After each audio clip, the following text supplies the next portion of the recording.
Quantas vezes você já se perguntou se a dor que está vivendo é um resgate do passado? Quantas vezes já ouviu alguém dizer que determinada tragédia foi karma, dívida, punição? E quando um filho parte tão cedo, será mesmo que foi castigo? Quando alguém perde a vontade de viver, será fraqueza espiritual? Nessa edição do Pinga Fogo com Jorge Larra, perguntas que muitos evitam foram respondidas com firmeza e sensibilidade. Suicídio. Resgate espiritual, transição planetária. Espíritos deformados no mundo espiritual. Temas que mexem com medo, culpa e esperança. Mas aqui vai um alerta. Nem tudo o que dizem por aí é verdade espiritual.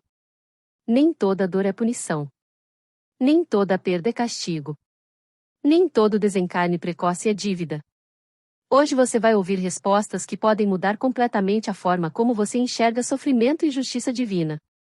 Assista até o fim. Se inscreva no canal. Jorge Alberto Elahá Canto. Vamos lá? Vamos. Temos algumas... Boa noite, Nathalie.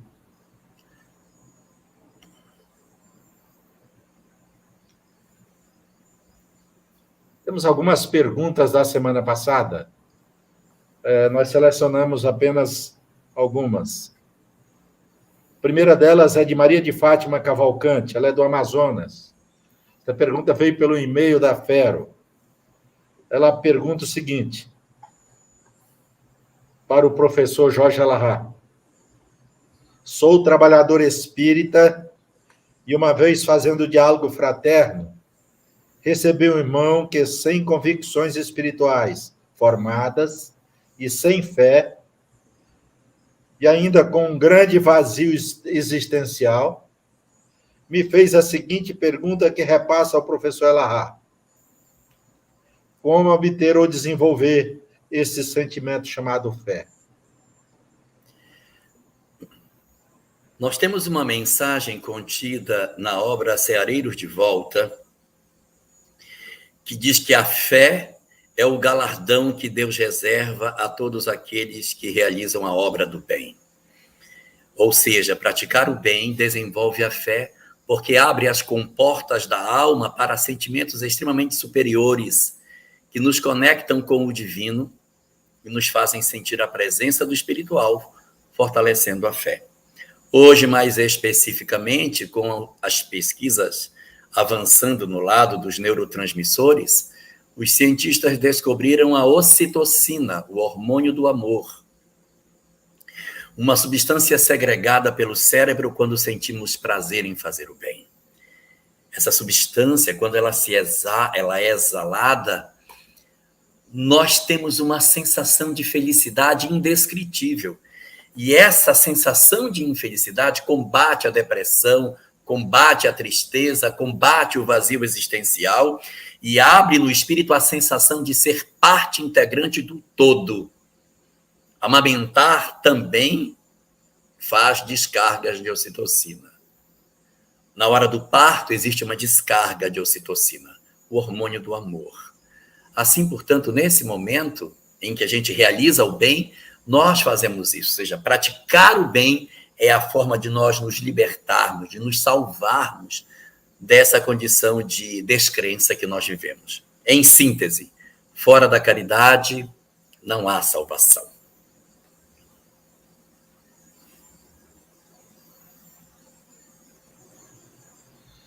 Jorge Alberto, lembrando que nessas 90 semanas, nós ultrapassamos também a casa das 2.000 perguntas,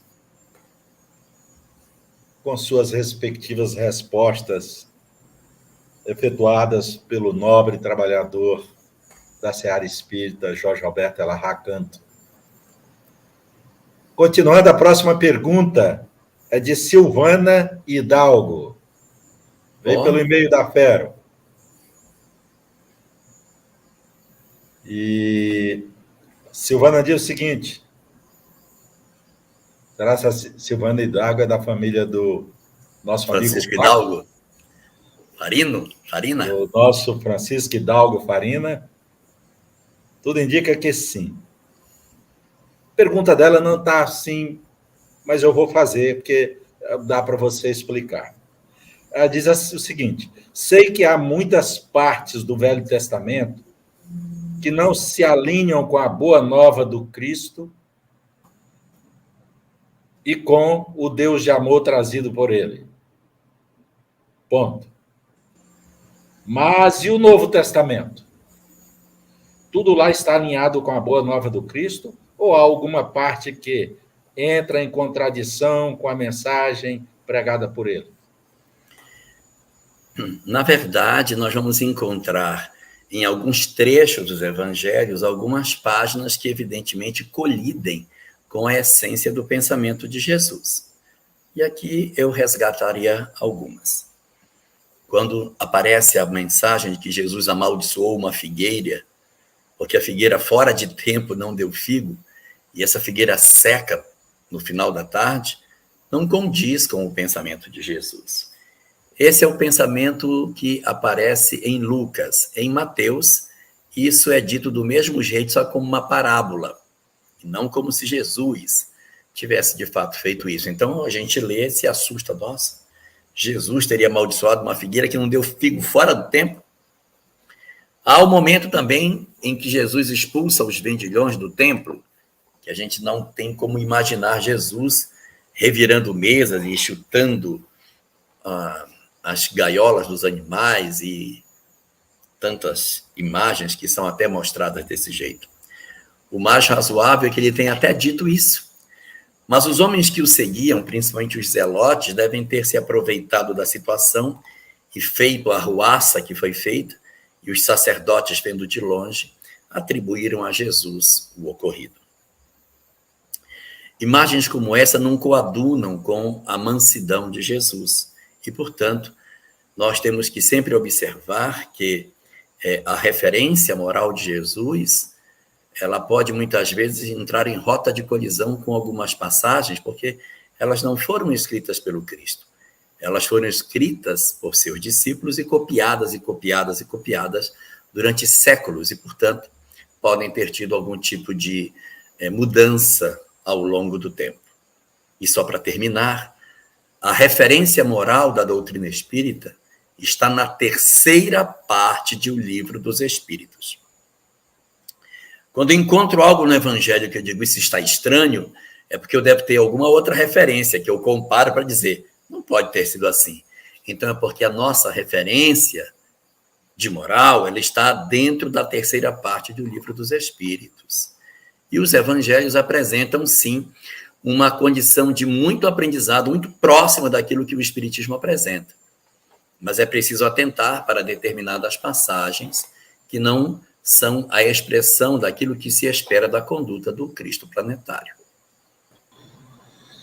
Ok, meu amigo, entendi a pergunta da Silvana, porque o Novo Testamento contém os ensinos do Cristo, e ela queria saber se tem mais alguma coisa ali dentro que vai de encontro aos ensinos do Mestre. Ok. Agora, tem algumas coisas de Paulo também que colidem, né? Mas Paulo é Paulo, Jesus é Jesus. Correto. Aproveitando, então, mais uma outra pergunta, tem muito a ver com esta. Ela veio pela Casa Espírita Seara de Luz, de Leonardo Gayer. Como foram feitos os evangelhos? Segundo aquilo que se sabe, porque os evangelhos eles não foram, na verdade, construídos a partir de um grupo de pessoas, ao que se crê, os evangelhos surgiram de forma espontânea, a partir do interesse de alguns discípulos de registrar os fatos que Jesus teria dito ou feito. Ocorre que esses escritos, eles não têm uma legitimidade garantida ao longo do tempo, ou seja, a narrativa que está colocada não tem garantia de que foi exatamente o que aconteceu. Ela pode ter sido registrada de maneira diferente do que de fato se deu. E além desse equívoco, existe o segundo equívoco, que são as cópias das cópias das cópias, durante 400 anos, até que o cristianismo torna-se uma doutrina oficial, então é buscado os escritos que estão ali para torná-los livros sagrados, mas até lá quatro séculos de cópia da cópia da cópia, é possível que haja tido algum tipo de alteração nos originais. E depois que esses livros passaram para a mão do poder religioso, vem a terceira fonte de erro, as mudanças intencionais para que o texto se acomodasse de acordo com os interesses dos homens que tinham o poder religioso na mão. Será que eles fizeram isso? Se nós formos capazes de matar, torturar, fazer guerras e criar todo um conjunto de perversidades em nome de Jesus, não seríamos capazes de mudar uma letra? Essa terceira fonte também é um ponto que pode dar origem a algumas divergências entre a mensagem original do Cristo e aquilo que está colocado nos evangelhos. Mas, apesar de todas essas coisas, a sublimidade do Cristo é tão extraordinária que seus ensinamentos conseguiram, apesar de todos esses percalços, alcançar os nossos ouvidos e os nossos olhos com excelente nitidez daquilo que Jesus falava. Rony Peterson, também pelo canal da FERO, Federação Espírita de Rondônia, ele pergunta o seguinte: como entender, entre aspas, o verão a Deus das bem-aventuranças? Bem-aventurados. Essa é a sexta bem-aventurança. Nela é dito assim. A quarta diz: bem-aventurados os que têm fome e sede de justiça, porque serão fartos. A quinta: bem-aventurados os misericordiosos, porque alcançarão misericórdia. Então, na quarta, eu vou tentar resolver todas as pendências de lei de causa e efeito que eu tenho em mim. Vou resolver o que eu fiz de errado, vou corrigir, vou procurar as pessoas, pedir perdão, vou me reconciliar com quem eu briguei, vou tirar a minha sede e fome de justiça. E depois eu vou ser, na quinta, misericordioso. Eu vou conceder perdão. Aí é a minha vez de eu dar perdão aos outros. Primeiro eu busco receber, depois eu ofereço perdão. Se eu pedir perdão, endireitar meu caminho e conceder perdão, eu tiro um peso das minhas costas enorme. E aí eu posso avançar para a sexta bem-aventurança. Bem-aventurados os puros de coração, porque eles verão a Deus. Não é ver Deus, é ver a Deus em todas as coisas. Numa flor, numa criança, nas estrelas, na natureza, naquilo que de bom e naquilo que de ruim nos acontece. A expressão do seu amor, da sua misericórdia, da sua justiça, derramado sobre as nossas vidas. Vamos perceber, sim, a manifestação da sabedoria divina em todas as coisas, a partir do momento em que eu me desembaraçar desse conjunto de dores que a minha vida possui. Ok, Jorge Alberto. Vou fazer duas perguntas que são da mesma pessoa. A primeira pergunta diz o seguinte, ela é de Luciane Carvalho. Luciane fez pelo nosso canal parceiro. Luciane não é a Luciane? Luciane Carvalho. Não é a Luciane? Eu não sei, eu acredito que não. Porque ela fez pelo canal da Casa Espírita Seara de Luz. Tá. A primeira pergunta, ela diz o seguinte.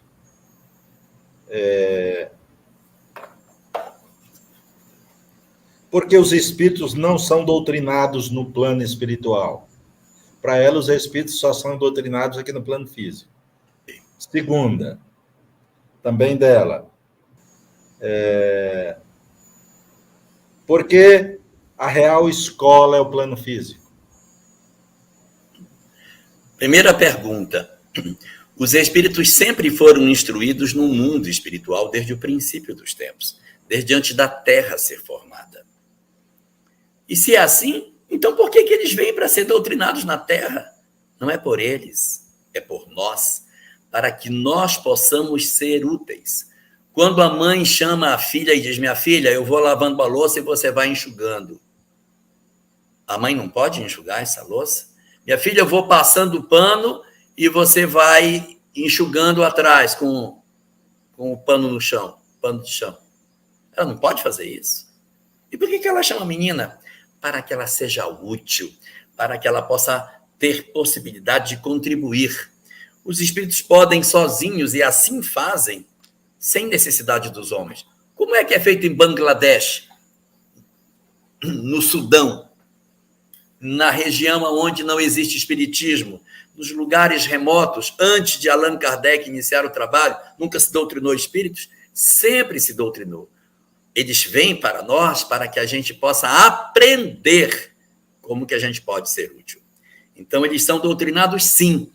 E uma pequenina parte vem para nós para que a gente possa ser útil e aprenda com a lição dos outros. Pergunta número 2.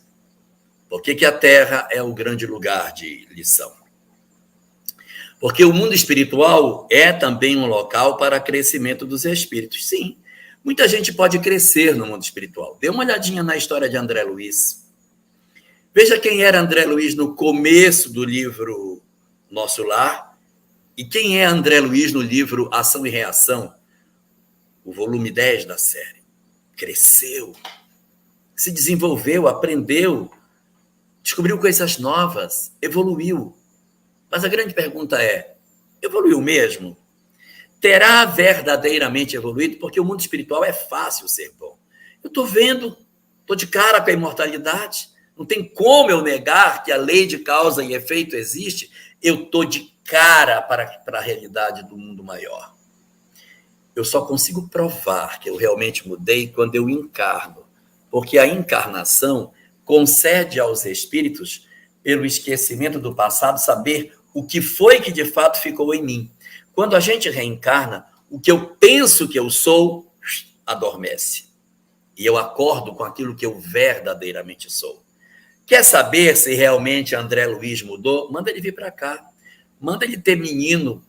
Manda ele comprar gás, pagar a escola, enfrentar o trânsito, para a gente saber se realmente ele absorveu todas essas verdades. Se o cabra for bom do lado de cá, é porque realmente ele absorveu. Então, a grande prova real da evolução dos espíritos, no nosso grau de evolução, é quando encarna, porque o apagamento da memória é que vai permitir que a gente revele o que verdadeiramente somos. Aquilo que ainda não é verdade em nós, ficou apagado no interior dos nossos corações. Portanto, a vida na Terra é a escola bendita que prova quem eu sou de verdade. Meu amigo, mais uma pergunta que veio pelo e-mail da Fero, ela é de Rita Matos. Ela diz o seguinte: boa noite a todos. Jorge, minha sobrinha neta de 3 anos, contou aos pais as conversas que tem com minha mãe, desencarnada há 7 anos. Chama minha mãe pelo nome.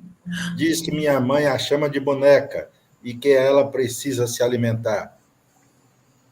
Ontem disse a minha irmã mais velha,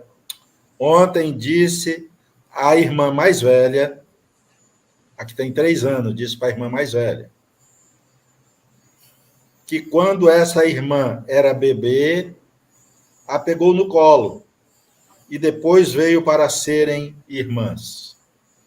São 9 anos de diferença entre elas. A família é protestante e estão apavorados. Poderia falar algo para acalmá-los? O que posso falar sendo eles protestantes, meu Deus?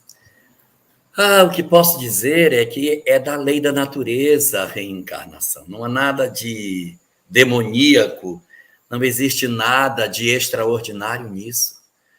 Nós, muitas vezes, quando renascemos entre os homens, trazemos alguns fragmentos de memória, algumas capacidades espirituais que não determinam que seremos médiuns durante a vida física. Crianças abaixo dos 7 anos de idade têm uma tendência a terem uma sensibilidade e se comunicarem melhor com o mundo espiritual, e até de lembrarem de seu próprio passado.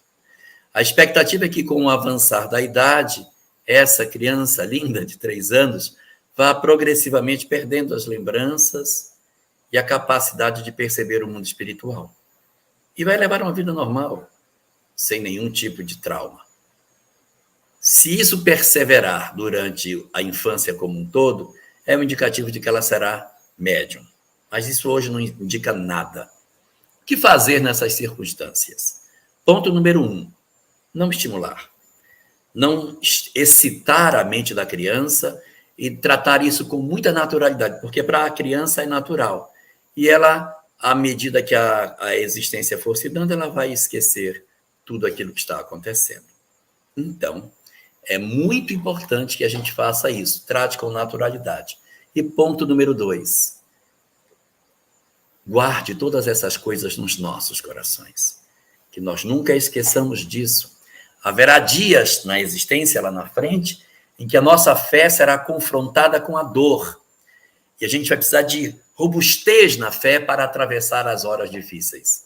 Nas horas que a nossa fé se fragiliza, nós temos que abrir o baú das nossas lembranças espirituais para que a gente possa escorar a nossa fé e suportar os nossos momentos difíceis. Então, a gente vai guardar essas experiências de que a morte não existe, que os nossos parentes estão vivos, que eles se comunicam, para que quando chegar possíveis momentos de dificuldade, a gente possa usar essas lembranças para dizer: a morte não existe, lembra? As pessoas se comunicam do lado de lá para o lado de cá, lembra?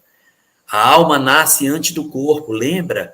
E que isso refrigere as nossas almas e nos fortaleça nos nossos momentos de dor.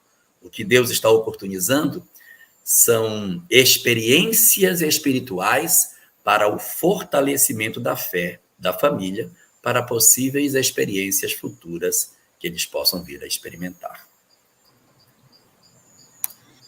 Ok, meu amigo, tem uma pergunta do Evani Silva, veio pelo canal da Fero, sobre no vício do álcool e das drogas, se tem algum comprometimento do passado ou é obsessão. Eu pedi que ele observasse que já foram muitas respostas desse tema, que ele entrasse na playlist, colocasse lá o tema, e ele vai ter muitas respostas lá que já foram realizadas por nós.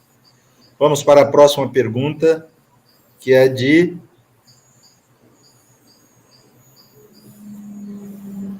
Antônio Ferreira, de Belo Horizonte. O Antônio Ferreira fez essa pergunta pelo canal parceiro Seara de Luz, de Guarantã. Diz o seguinte: gostaria de saber se uma pessoa que nasceu cega e outra que ficou cega, ao retornar ao mundo espiritual, recupera a visão? Depende muito do grau de evolução desses espíritos. Nós vamos encontrar pessoas que, retirando-se da vida material, cegos, retornam à visão no mundo espiritual. Vide o livro Há 2000 anos, a figura de Públio Lentulus, que ao desencarnar recupera a visão do lado de lá, ou seja, ele deixa a doença no mundo físico, tanto faz ter sido de nascença ou uma cegueira adquirida, mas isso tem a ver com as nossas vinculações com o corpo físico. Quanto mais eu vivo uma vida material, quanto mais eu me acredito ser apenas o meu corpo, menor a chance de que eu recobre rapidamente a minha visão. Quanto mais eu me identifico como sendo um ser espiritual que habita um corpo, mais rapidamente eu tenho a previsão de recobrar a minha visão do lado de lá. Então, vai depender da evolução do espírito, vai depender da capacidade de entender a vida espiritual, muito mais do que ser uma doença adquirida ou de nascença em termos de visão. Próxima pergunta, encerrando as perguntas que ficaram que nós selecionamos da semana passada, é de Sueli Cristina, veio pelo canal da Federação Espírita de Rondônia. Ela diz: boa noite, Jorge Elahá. Qual livro que você indicaria para pais de primeira viagem? Ela é de Recife. Qual eu indicaria de primeira viagem? Eu indicaria A Vida em Família, de Rodolfo Caligares, que é uma obra que até tem pouca dimensão do ponto de vista espiritual, ela é muito mais psicológica do que propriamente espiritual. Recomendaria, em segundo momento, a obra Encontro Marcado, de Emmanuel, e recomendaria a de Hermínio Miranda, Nossos Filhos São Espíritos. Essas três, independente da obra de Kardec, né? Mas, assim, para essa questão específica da paternidade e da maternidade, seria A Vida em Família, de Rodolfo Caligares, Encontro Marcado, de Emmanuel, que é o encontro marcado, né? A família. E terceiro, a obra Nossos Filhos São Espíritos, de Hermínio Miranda. Meu amigo, vamos às perguntas de hoje. Primeira pergunta. Eu gostaria de apenas um esclarecimento, Jorge Alahá, que perguntas polêmicas nós vamos deixando de lado. Perguntas que geram polêmicas, perguntas que envolvem política, ou temas polêmicos dentro do próprio espiritismo, a gente vai deixando de lado. Porque não é esse o nosso objetivo de polemizar, ok? Dito isso, nós vamos para a pergunta que veio pelo e-mail da Fera, ela é de Thelma Beck. Gostaria de um esclarecimento sobre um parágrafo em um capítulo, ela cita o capítulo 10 de Missionários da Luz, do livro de André Luiz, e bem no último parágrafo desse capítulo 10, Jorge Alahá, que ele aborda, esse capítulo 10 fala das materializações. Ah, sim. É um livro que todo mundo lê muitas vezes, vamos ler a vida inteira muitas vezes. Sim. Ele está falando da semeadura do Evangelho, lá no final ele diz o seguinte, o último parágrafo. As sementes depositadas, é isso que ela quer saber, o significado. As sementes depositadas nos sarcófagos egípcios, há alguns milhares de anos, estão começando a produzir maravilhosamente no solo da Terra. Mas antes dessa frase, ele está falando da atenção do agricultor, daquele que trabalha no campo também, que tem paciência. Eu queria que você explicasse para ela. Ah, sim. Bom, aí tem primeiro um sentido de literalidade. Alguns arqueólogos que adentraram algumas câmaras mortuárias do Egito Antigo encontraram ao lado dos sarcófagos pão, já colocado em determinados pratos para servir os faraós quando voltassem da morte. Em outros lugares foram depositadas sementes de trigo dentro das câmaras mortuárias. E alguns estudiosos pegaram essas sementes de trigo que estão ali há milhares de anos e resolveram plantar para ver o que dava. Eu não teria coragem de plantar, não. Plantaram e disseram que elas ainda conseguiram produzir. Então, assim, do ponto de vista literal, o que ele está dizendo? Que sementes que foram produzidas há milhares de anos não morreram. E muitos anos depois, se plantadas, brotam, crescem. Ainda que possamos acreditar que elas não vão nascer mais, porque já se passou muito tempo sem que elas pudessem, de fato, produzir algo. Então, a comparação aí é com a semeadura do Evangelho em nós. Nós, de repente, recebemos uma mensagem do Evangelho há séculos, até milênios atrás.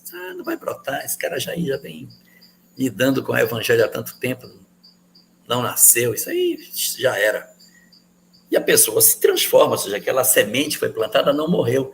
Ela está ali em estado vegetativo, esperando as condições para brotar. Nós todos somos como essas sementes de trigo, que, embora tenhamos milhares de anos de contato com a mensagem cristã, estamos, nesse momento, começando o trabalho de germinação das nossas sementes. Então, assim como as sementes dos sarcófagos começam agora a produzir, colocadas no solo, assim o coração humano está também começando a produzir, na medida em que ele se predispõe a um processo de mudança interior a partir da aproximação efetiva nossa da mensagem do Evangelho de Jesus. Próxima pergunta, meu amigo.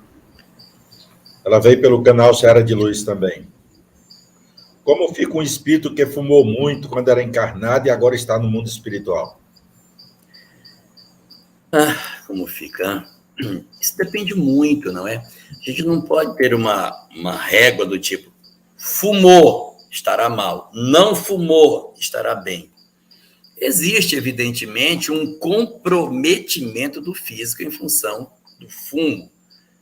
é esperado que o indivíduo que, de certa maneira, não cuidou de forma satisfatória do corpo físico, enfrente no mundo espiritual culpas, sentimentos de remorso, porque pela ação que ele fez, ele abreviou a vida no corpo, mas ele nem morreu do pulmão, mas contribuiu porque a nicotina foi se depositando na parede das artérias e dificultando a passagem do sangue, e isso pode ter comprometido o funcionamento do corpo e tal e tal. Então, existe um comprometimento. E a tendência é que o espírito do lado de lá diz, nossa, que eu fiz.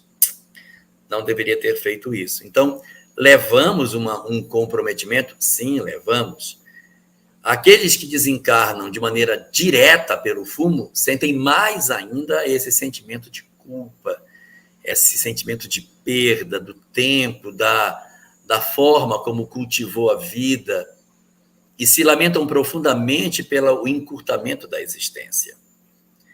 Agora, esse não é o único fator para determinar a felicidade ou a infelicidade dos espíritos.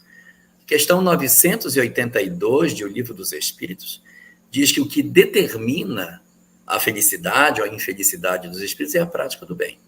É lógico que cuidar do corpo está por dentro do bem, é uma expressão do bem. Não cuidar do corpo não é fazer o bem, mas não é só isso. Então eu posso ter fumantes que são pessoas boas, mas são fumantes. Eles estarão melhor do que os que são fumantes e são pessoas perversas, odiosas, cruéis. Que muitas vezes podemos encontrar pessoas não fumantes, mas extremamente perversas, cruéis, que estão piores do que os fumantes que eram bons. Então, não existe só uma dimensão para apreciar a condição do espírito do lado de lá. A condição de evolução, ela está relacionada a uma gama muito grande de direções distintas que a alma caminha.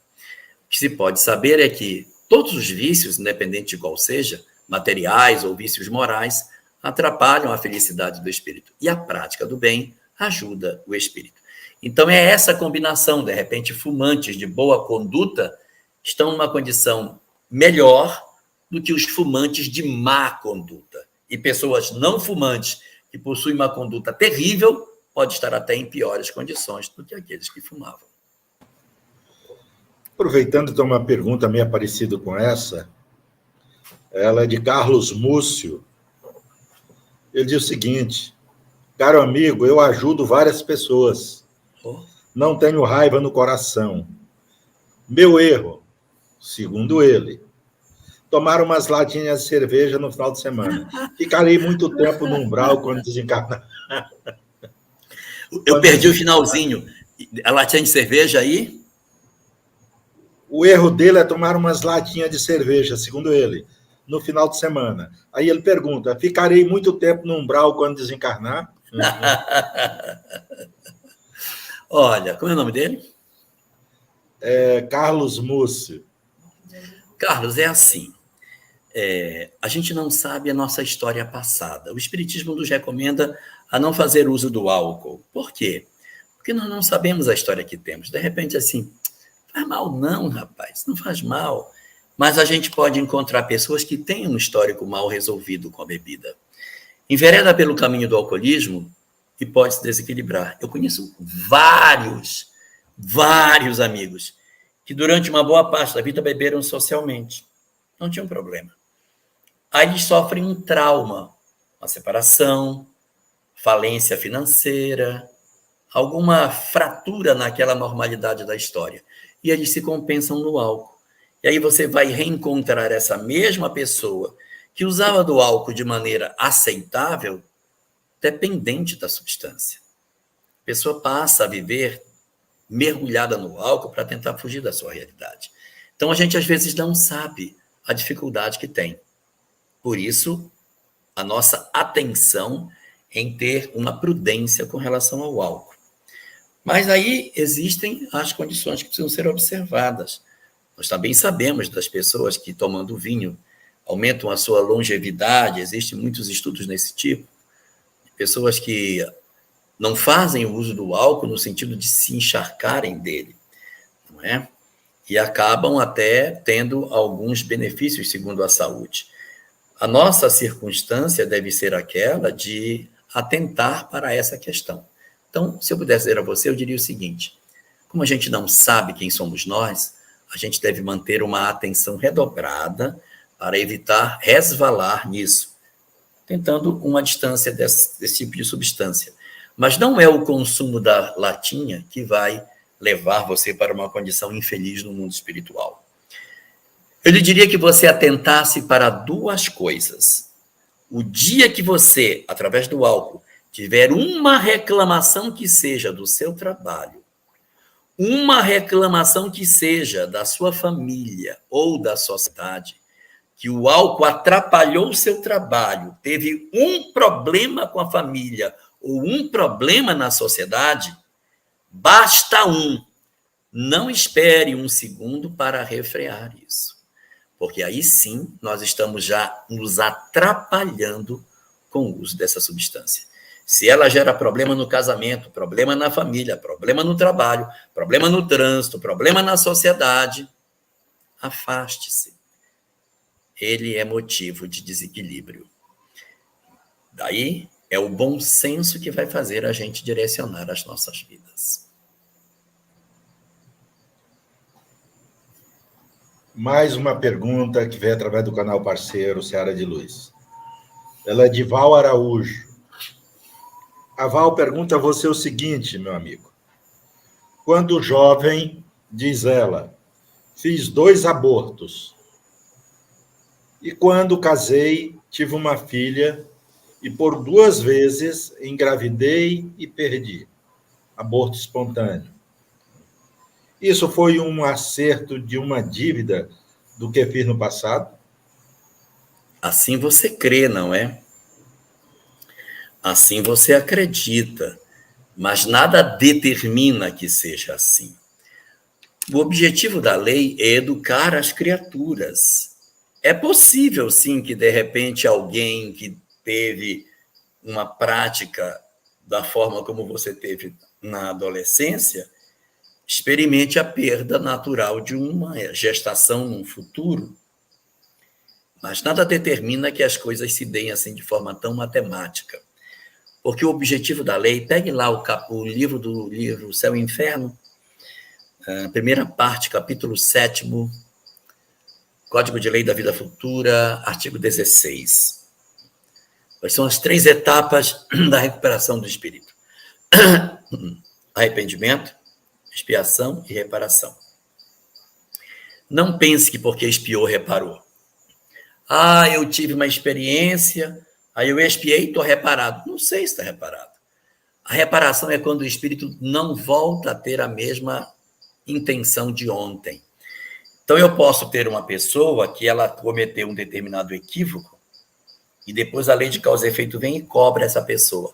Ela experimenta uma expiação, mas ela se revolta, ela se debate, ela não aceita, ela blasfema, aí a experiência vem de novo. Ela se revolta, ela se debate, ela blasfema. Ela já está na 10ª vez expiando, mas ela não repara. Porque a reparação é recolocar no lugar aquilo que estava errado. Eu entortei, eu vou corrigir. Expiar é dar a você a chance de fazer o gol. Faz o gol! Aí eu não faço. Faz o gol! Não faz. Então, expiar é botar o cara de frente para o goleiro e dizer, chuta! E o cara não chuta. Então, a gente pode expiar e não reparar. E eu posso ter uma experiência na qual eu errei 4 vezes a mesma coisa, mas eu me revi tão fortemente que na minha expiação eu não vou experimentar nenhuma das 4 vezes aquilo que eu fiz. Porque o objetivo da lei não é punir, o objetivo da lei é educar. Então, eu posso me educar sem a necessidade de passar por um aborto interrompido, uma gestação interrompida. Então, você está calculando assim, fiz 2, passei por 2, pronto, quitei a lei, estou zerado. Não sei. Pode ser uma experiência outra. Pode ser que sim, pode ser que sim. O que vai dizer se você realmente está recuperado é se você, quando voltar a ser adolescente numa próxima existência e experimentar o mesmo cenário que você experimentou nesta, você disser, não vou fazer. Aí reparou. Aí tá legal. Mas se as experiências se repetirem e você fizer a mesma coisa, então vai expiar de novo. Expiou, mas não reparou. Ficou de frente para o gol, mas não chutou a bola. Então, não é assim. Tantas vezes quantas fiz, são quantas vezes eu vou receber. Pode ser que tenha sido isso, mas só sua alma é que sabe de fato se você ficou de pé diante da lei. Velho, né? Meu amigo Jorge Alahá. Elizabeth Rodrigues pergunta a você como podemos identificar uma mistificação. Deve ser na atividade mediúnica aquela pergunta. Nós temos no livro dos Médiuns um capítulo específico isso, da identidade dos espíritos. Acho que é o capítulo 17. Não vou chutar que eu vou errar. Mas tem um capítulo lá que fala sobre da identidade dos espíritos. Fica ali em torno do item 267 do livro dos Médiuns. O capítulo eu não vou lembrar, mas o item é mais ou menos aí em torno desse. 268, 67, 66. Nesse trecho é que está da identidade dos espíritos. Ali vão existir muitas técnicas que Kardec nos dá como dicas para tudo isso. A gente deve, na verdade, se precaver contra a mistificação, não olhando a forma das coisas, mas o fundo. Então, algumas dicas que estão lá dizem o seguinte: não se impressionar com o nome de quem assina as mensagens. Nossa, essa mensagem veio de Sócrates. Não se impressionar. Não se impressionar. Ler a mensagem procurando o fundo e não a forma. Pode ser o Sócrates o jogador e não Sócrates o filósofo. Então, a gente vai ler a mensagem sem se ocupar muito de quem foi que assinou, e sim quem, na verdade, ofereceu o conteúdo que ela tem. Do conteúdo, a mensagem dos bons espíritos, ela é uma mensagem clara, objetiva, de linguagem nobre, de poucas palavras para muito conteúdo, sem elogios aos encarnados, sem muito rapapé, sem muita coisa, não tem palavras empoladas, é uma linguagem extremamente clara e muito objetiva. O espírito superior não costuma falar muita coisa. Ele diz muita coisa em poucas palavras. Lembre de Maria, que disse para Chico Xavier uma mensagem: isso também passa. Tudo passa. Pronto, acabou. Daí tira tudo. Então, a mistificação você tem que observar. E quando ela acontece, fica observando o médium, se o médium tem a tendência da mistificação. Na mistificação, há uma tendência de repetição, né, pela falta de criatividade, de repetição do fenômeno. Pode ser um fenômeno anímico também, mas pode ser uma mistificação que a pessoa está produzindo. Então, ali no capítulo do Livro dos Médiuns, você vai encontrar bastante orientações para isso. Agora, a gente se atém no conteúdo da mensagem. A gente observa os interesses que são apresentados. No livro Diálogo com as Sombras, Hermínio Miranda nos diz que os espíritos superiores não costumam se comunicar no meio da reunião.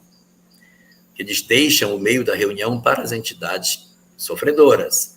Mentor que se comunica no meio dos sofredores, a gente põe uma desconfiança. Não quer dizer que seja um mistificador, mas desconfia. Porque às vezes a mistificação não é do médium, às vezes a mistificação é do espírito.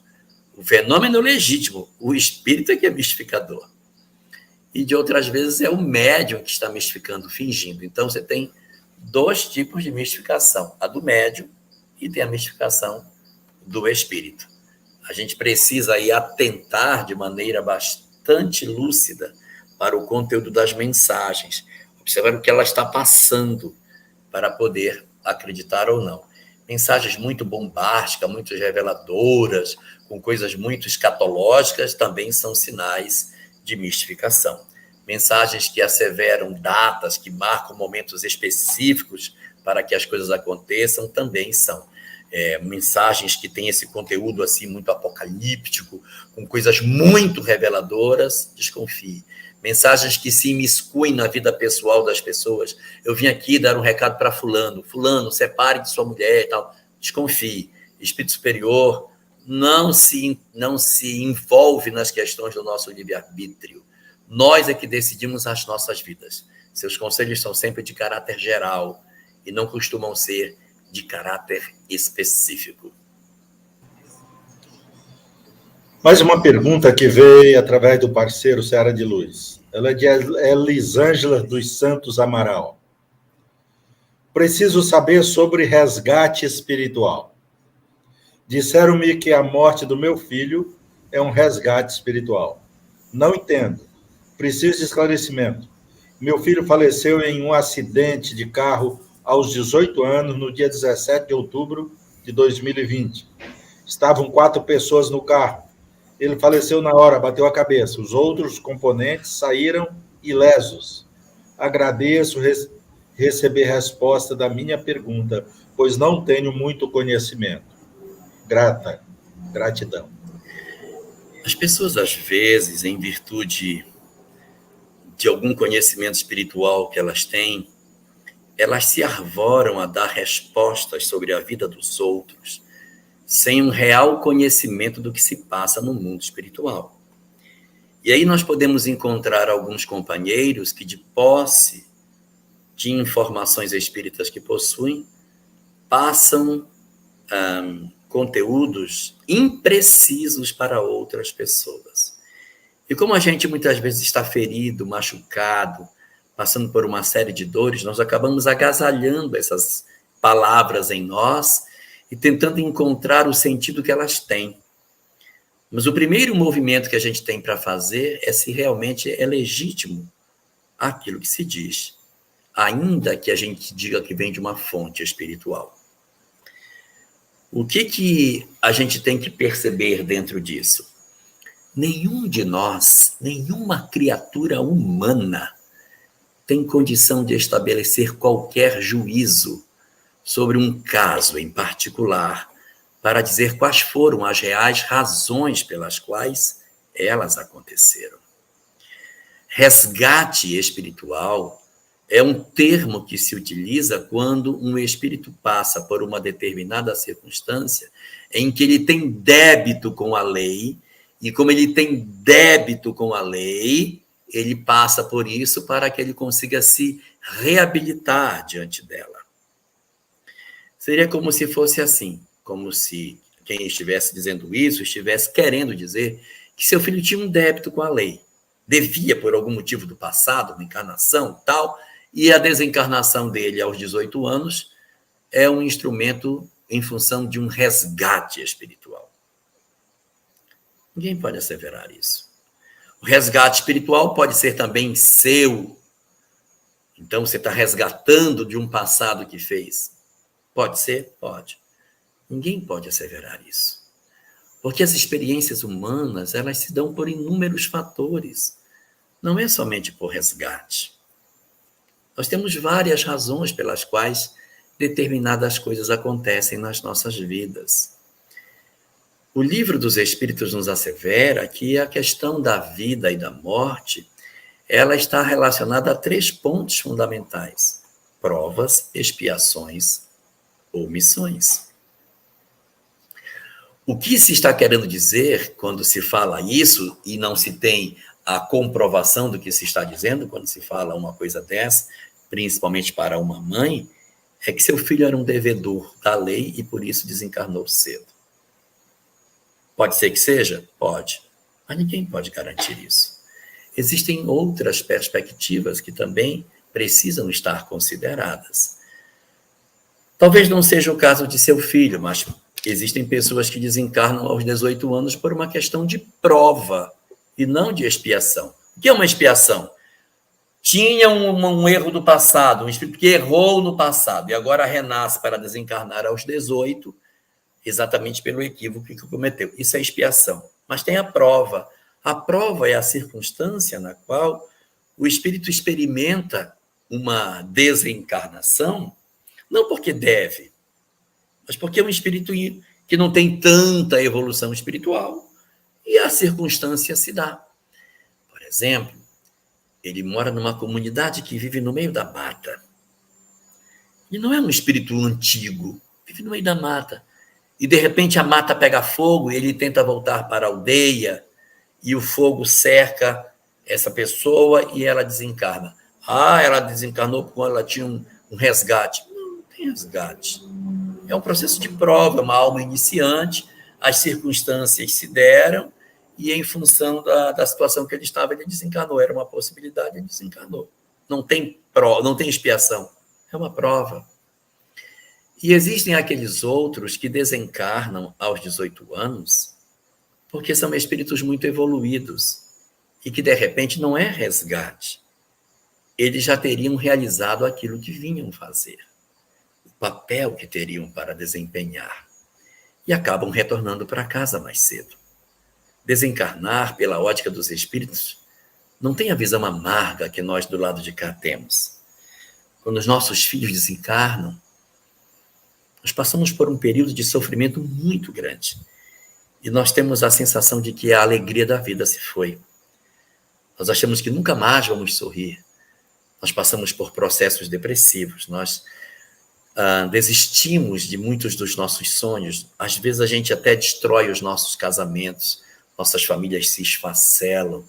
A gente vive uma série de dramas exatamente em função dos equívocos que a gente tem com relação ao que seja a morte.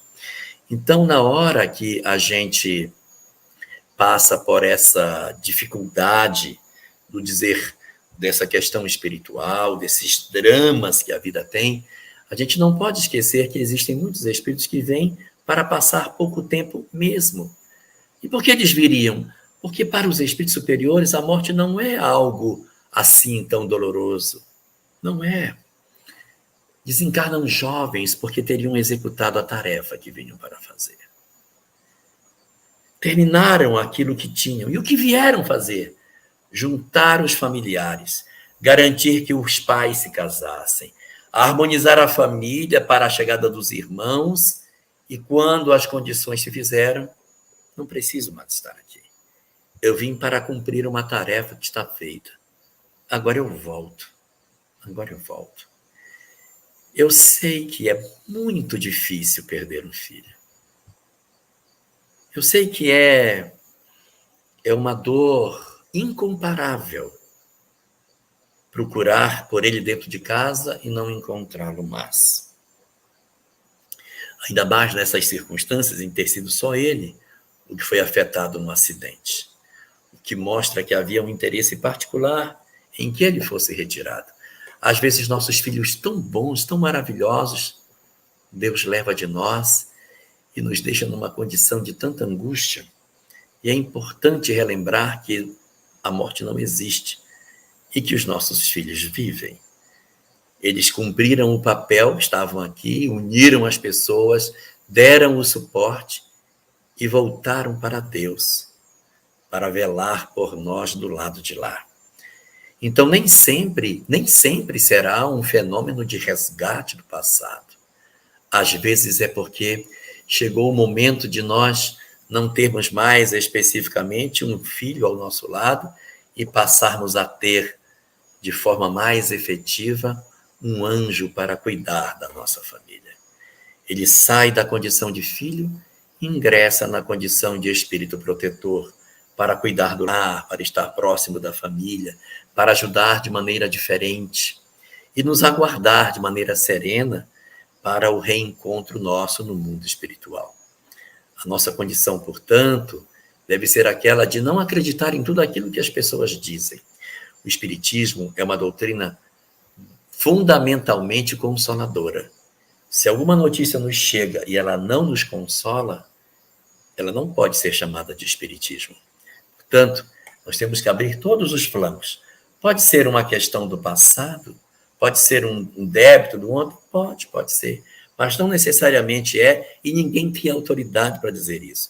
Pode ser uma questão de prova? Pode ser uma questão de prova. É menos provável em função da evolução dele.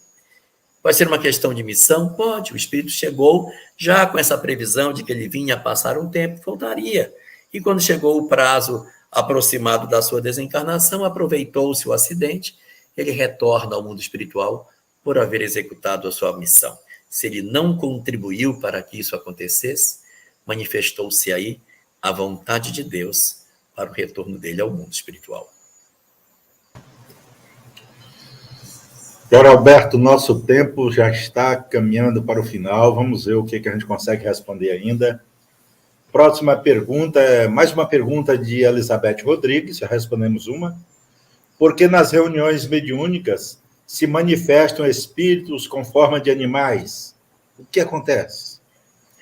Existem alguns espíritos que, por duas naturezas, assumem determinadas características animalescas. Primeira delas, o espírito se crê tão perverso, tão cruel, tão bestial, tão vinculado a esse mundo da brutalidade, que ele mesmo se reconhece como um bicho, como um lobo, ele mesmo se reconhece como um dragão, ele mesmo se vê como se ele fosse um ser deformado, um leopardo ou coisa parecida, uma serpente. Então, ele altera a sua forma de maneira consciente ou inconsciente e se apresenta nas reuniões mediúnicas como se ele tivesse uma forma animal, que, na verdade, ele não é um animal, ele é um ser humano que, no mundo espiritual, se transformou em uma espécie de ser que se assemelha a um bicho, mas ele é um ser humano. Ele é um humano que está vivendo uma experiência animalesca. E a segunda situação é quando, por algum motivo, uma entidade perversa, se valendo dos nossos complexos de culpa, nos hipnotiza no mundo espiritual e nos faz ter formas animais.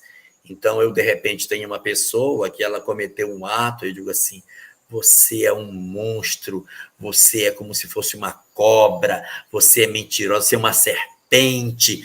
E aí eu vou hipnotizando, você é uma serpente, você é uma serpente. E o espírito, pela culpa, admite aquele pensamento, ele vai assumindo uma forma de serpente e vira uma serpente. Então, por que aparecem espíritos com forma de animais na reunião mediúnica?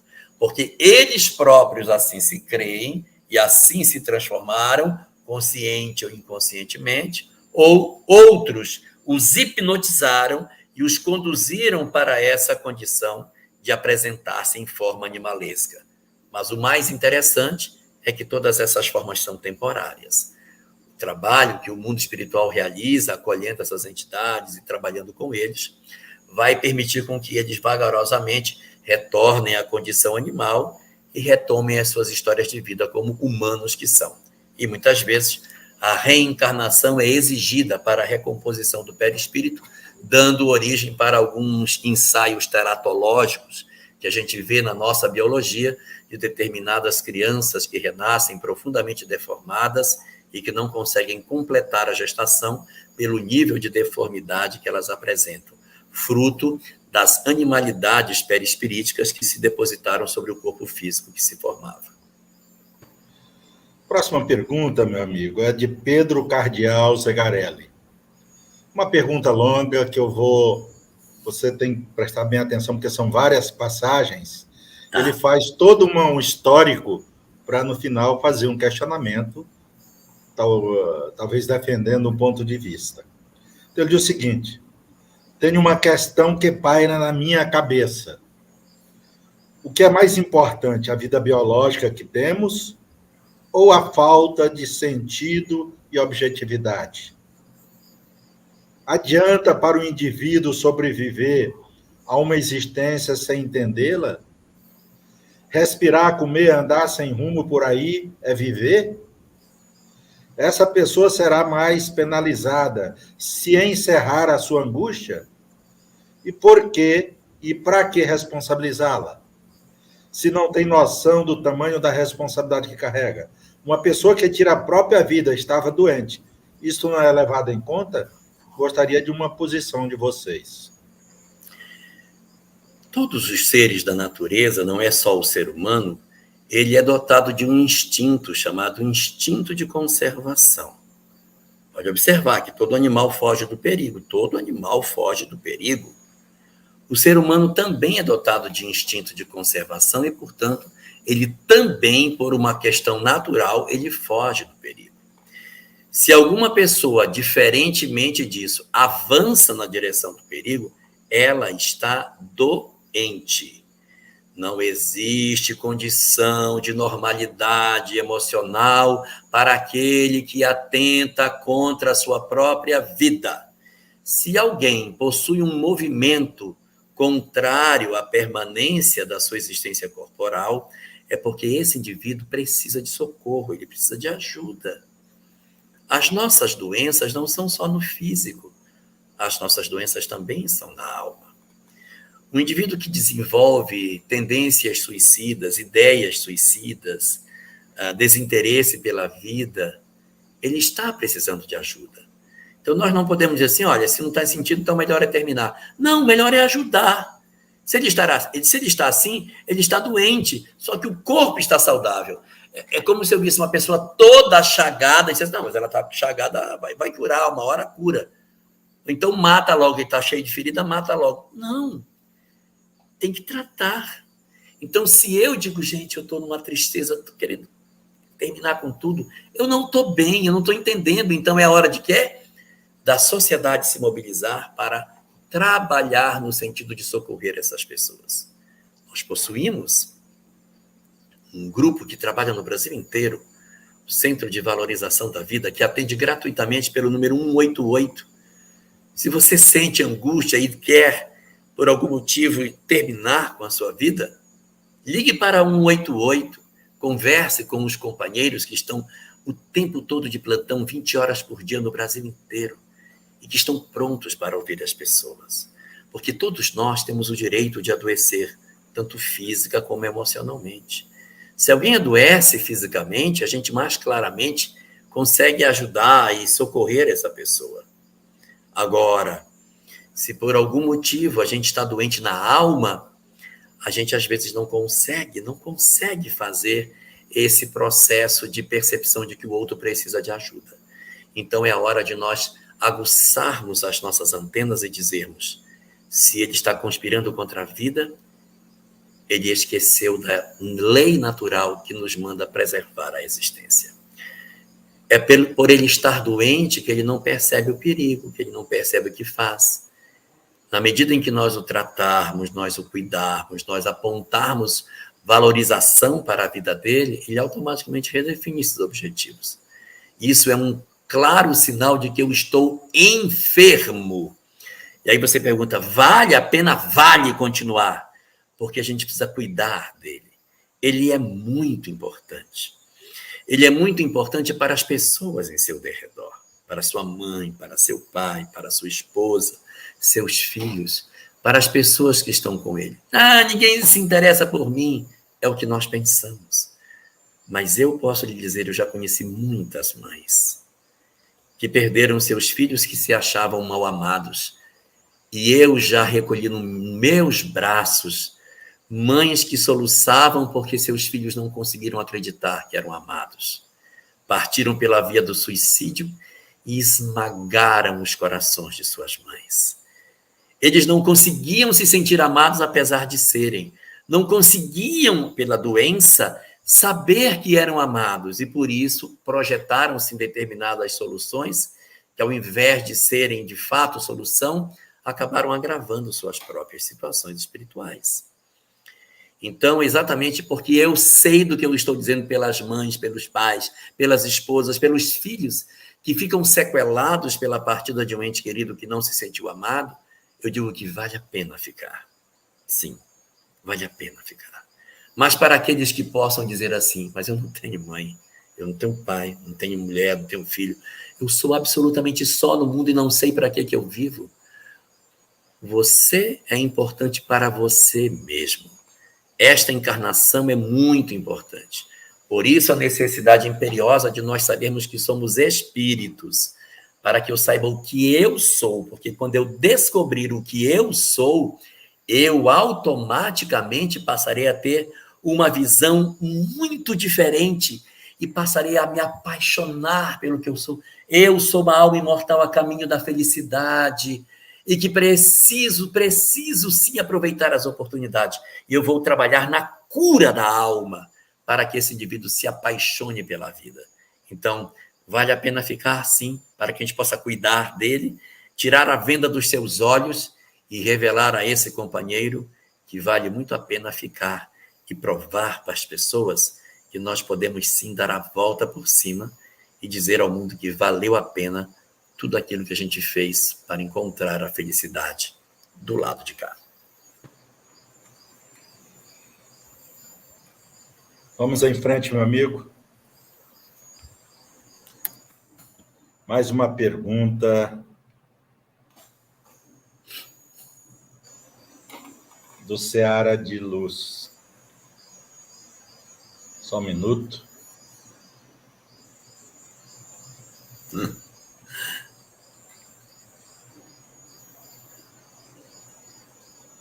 Ok.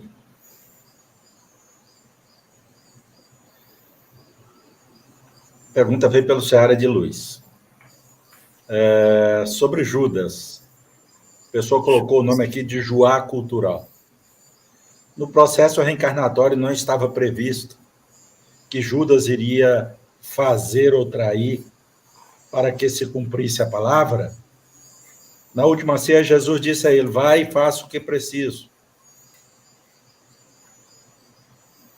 Já diz isso. Muito bem. Acho que quer que você fale sobre isso. Tá bom, vamos lá. Primeiro ponto. Não era possível que existisse uma programação espiritual para que Judas traísse Jesus, porque se isso assim fosse, ele estaria programado para fazer o mal. Mas existia uma profecia, a profecia não dizia que seria Judas que faria, mas dizia que alguém do entorno dele o trairia. Então, havia um conjunto de discípulos em torno dele. Um deles poderia se seduzir, que Judas não o traiu por maldade, traiu para querer ver Jesus confrontar o Império Romano. Esse era um pensamento muito comum na época. Os zelotes o que mais queriam era acabar com o Império Romano. Então, esse pensamento de colocar Jesus preso para confrontar era bastante esperado. Se não fosse Judas, outro trairia Jesus, porque Jesus não estava interessado no dinheiro, tanto que quando ele vê que Jesus não reage à prisão, ele na mesma hora volta e tenta devolver as moedas e resgatar Jesus de volta. Ingênuo da parte dele. E os sacerdotes, não, o que está feito, está feito. E não fazem com que ele tenha desfeito o negócio, que o que os caras queriam era Jesus. Tanto não interessa o dinheiro, não, isso não é conosco, leva teu dinheiro. Eu queria era o cara, já consegui, pronto. Mas ele queria desfazer, ele disse: eu pequei traindo o sangue inocente. Ele se percebe em erro e ele, então, quer corrigir, não tem como mais. Então, ele não queria, na verdade, o mal de Jesus. Ele era, na verdade, como diz Humberto de Campos, um discípulo iludido. Ele se seduziu pela ideia de que Jesus fosse confrontar com o poder político da época. Então, a profecia existia, mas nada garante que Judas nasceu para fazer isso, porque ninguém nasce para assassinar ninguém, ninguém nasce para trair ninguém. Mas era presumível de que naquele cenário alguém trairia Jesus e que ele seria entregue ao poder romano. Isso era uma questão de tempo para acontecer. E aí você cita um outro momento, que durante a ceia, Jesus se vira para Judas e diz: molha o pão num bocado molhado, e diz assim: um de vós há de me trair. Já estava tudo conspirado, já estava tudo feito. Um de vós há de me trair. Serei eu, Senhor, será aquele para quem eu der o bocado molhado. Ele molha e entrega para Judas. Na frente de todos, ele mostra que era Judas o traidor. E realmente ele diz isso para Judas: o que tens para fazer, vai e faz depressa. É verdade, ele disse isso. Nossa, então ele mandou o cara trair ele, né? Não. Ele não disse: o que tu queres fazer, vai e faz depressa. Ele disse: o que tu tens para fazer.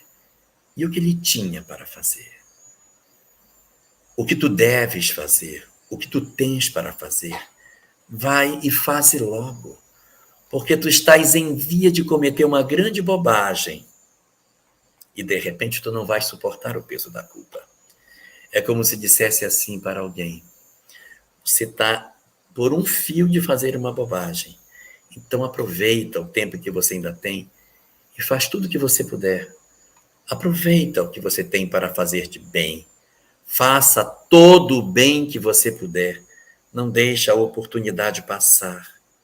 O teu tempo está se escoando. Não se comprometa ainda mais, mas aproveita o tempo e faz dele todo o bem que você puder fazer. O que tu tens para fazer, vai e faça depressa. O que será que na visão de Jesus seria o que ele teria para fazer e não o que ele queria fazer? O Cristo o conclama para cumprir com as suas obrigações e não para fazer o que está na cabeça dele. Amigo, uma pergunta aqui que veio pela Fero. Ela é de Mariola Meira Gonçalves, ela é de Porto Alegre, de muita paz e luz. Ela, nas transições planetárias sempre existe aqueles que não conseguem acompanhar e Sim. são degradados. Ou isso só ocorre nas duas primeiras? Não entendi por que nas duas primeiras. Duas primeiras, no mundo primitivo e no mundo de provas e expiações. Não, e vai acontecer sempre, em todas as transições. O problema é que você coloca uma palavra muito pesada, degredados. Essa palavra é muito forte. Não é essa palavra que Kardec usa. Não existe na obra de Kardec essa palavra, eles são expulsos, degredados. Não. Como Kardec trata, então? Pegue a Gênesis para ver. Fala espíritos migrados. Eles migram. É uma migração, igual a ave de arribação. Você tem uma determinada condição espiritual e esses espíritos não se ajustaram nessa condição espiritual, eles migram. Não é degredo, não é expulsão, não é fechamento de porta e abandono desses indivíduos na escuridão. Não, isso, olha, essa coletividade não pode mais ficar aqui. Eles, então, são conduzidos para um local para repetir a mesma experiência. Então, assim como existiram aqueles que repetiram a primeira migração, que é de mundo primitivo para provas e expiações, espíritos que estavam aqui no período de provas de primitivo não passaram para provas e expiações, migraram para repetir o mundo primitivo. Assim como agora, no mundo de provas e expiações, alguns não ficarão para a regeneração, migrarão novamente para repetir a experiência de provas e expiações.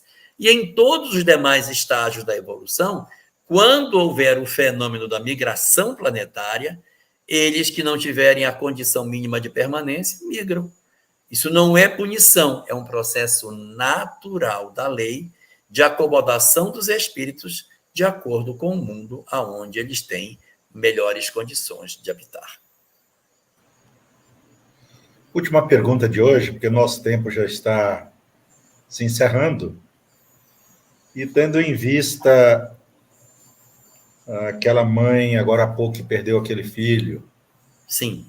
Eu gostaria, se você lembrar, não sei se como é que está a memória, que na prece, você vai fazer a prece, que a prece fosse aquele poema que está no livro Parnaso de Além Túmulo, primeira obra psicografada pelo Chico, que fala daquela mãe que o filho vai para as estrelas. Tá bom. Tal.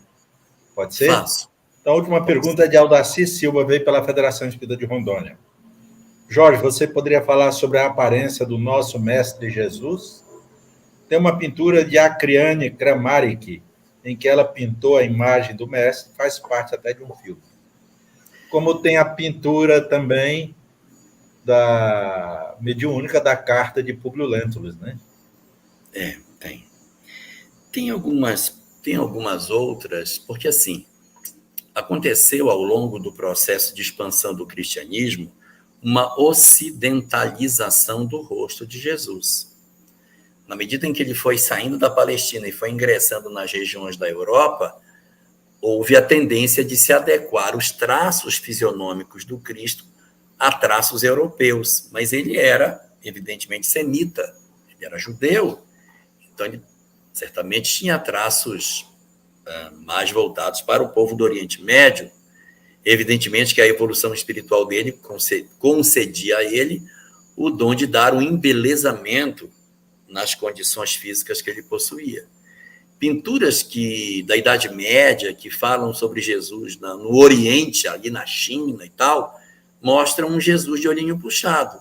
Isso é bastante comum, porque o Cristo ele acaba tendo alterações fisionômicas de acordo com o local. Então, nós nos acostumamos muito com uma visão de um Cristo mais ocidentalizado. Existem umas imagens do Cristo da igreja grega, da igreja ortodoxa grega, que são tidas como um rosto mais aproximado daquilo que o Cristo pode ter tido. Existem, inclusive, estudos que conectam esses Cristos, eu não vou lembrar agora o nome dele, mas é o Cristo da igreja grega, não vou lembrar agora o nome. Dizem que esse é um rosto muito parecido com o rosto do sudário. Se o sudário for verdadeiro, o rosto do Cristo parece muito com essas imagens mais semitas, um rosto mais alongado que tem numas imagens que aparecem da igreja ortodoxa. Mas nós temos agora, mais recentemente, algumas pinturas que foram feitas por essa menina que faz umas pinturas absurdamente lindas, uma adolescente que tem, a Kiane e tal.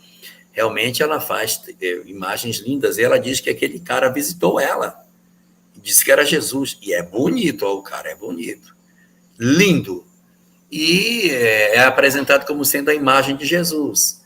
Agora, qual é a imagem verdadeira dele? Não é o mais importante. Se Jesus tivesse tido um outro rosto, não mudaria, isso não alteraria, porque independente dele ter o traço fisionômico que tenha, existe uma coisa que é indiscutível, o magnetismo do olhar dele. Eu posso ter traços fisionômicos como for, mas a energia, o magnetismo, a capacidade de impressionar as pessoas com a voz, com o olhar, no Cristo elas eram superlativas. É indiscutível tudo isso.